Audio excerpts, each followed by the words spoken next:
আব্বা, ও আব্বা, আব্বা,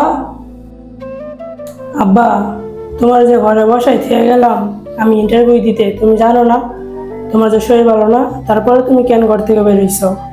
বাবা একটু ধরো, আমার একটু একটু বসি। আরে বাবা কইস না, যে বেরোইছি পরে অটো রিক্সা লাগাই দিছে পাওয়ার মধ্যে, তো একটু ব্যথা পেয়েছি। তো তোর কি অবস্থা? তোর ইন্টারভিউ কেমন হইলো? আব্বা, আমি তো ইন্টারভিউতে পাশ করছি, আমার চাকরিটা হয়ে গেছে, আমার বেতন ধরছে 1.5 লাখ টাকা। যাক মাশাআল্লাহ, তোমার চাকরিটা হয়েছে অবশেষে। অনেক দিন ধরে চাকরির জন্য ঘুরতেছো, তোমার জন্য দোয়া করি। তুমি খুব সৎভাবে কাজ করবা, তুমি সুন্দরভাবে কাজ করবা, সবার মন জোগায় কাজ করবা। তোমার জন্য দোয়া করি, তুমি যেন সামনে এগিয়ে যাও। আব্বা, তুমি আমার পিছনে 25 বছর ধরে যেই টাকা পয়সা খরচ করতেছো বা করছো, এই টাকা আমি 1.5 বছরে দিয়ে দিতে পারবো। আচ্ছা বাবা, তুই কথাটা বললি, তুই আমার ঋণ, তোর পালার ঋণ 1-1.5 বছরে দিয়ে শোধ করে ফেলতে পারবি?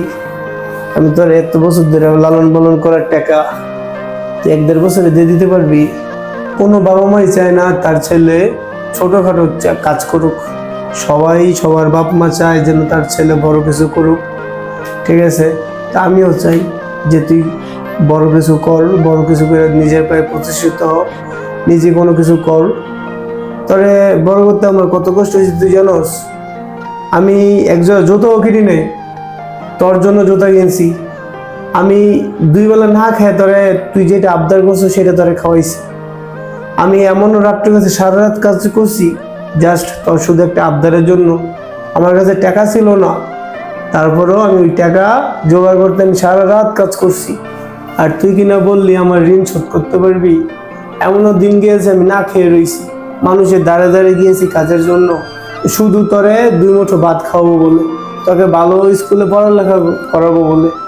এমনও সময় গেছে, এক সকালে গেছি এক রাত্রে এসি, শুধু তোর জন্য সারা দিন কাজ করছি, দিনে একবার ভাত খাইছি। কিন্তু তারপরও বাইরে কোনো খরচ করি নেই, শুধু কিছু কিছু করে টাকা জমায়া তোর লেখাপড়ার পিছনে খরচ করছি। আর তুই সেই ঋণ আমার 1.5 বছরে শোধ করতে পারবি? হ্যাঁ করতে পারবি, টাকা দিয়ে হইলে করতে পারবি।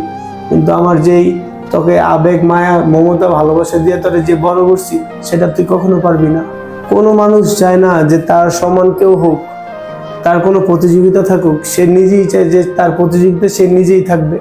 কিন্তু একটা বাপ চায় যে তার থেকে তার ছেলে যেন অনেক বড় হয়, অনেক টাকা ইনকাম করে, সে যেন ভালো কিছু করতে পারে।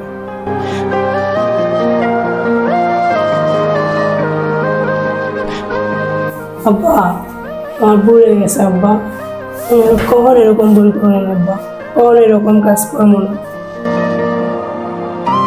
বন্ধুরা, বাবাকে কখনো কষ্ট দিবেন না। বাবা আমাদের জন্য দিনরাত কষ্ট করে, আমাদের বড় করার জন্য, আমাদের উপরে উঠানোর জন্য কষ্ট করে। তো বন্ধুরা, বাবাকে কখনো কষ্ট দিবেন না। বাবা আমাদের একটু উপরে উঠানোর জন্য, একটু ভালো রাখার জন্য দিনরাত কষ্ট করে। সবাই ভালো থাকবেন, ধন্যবাদ।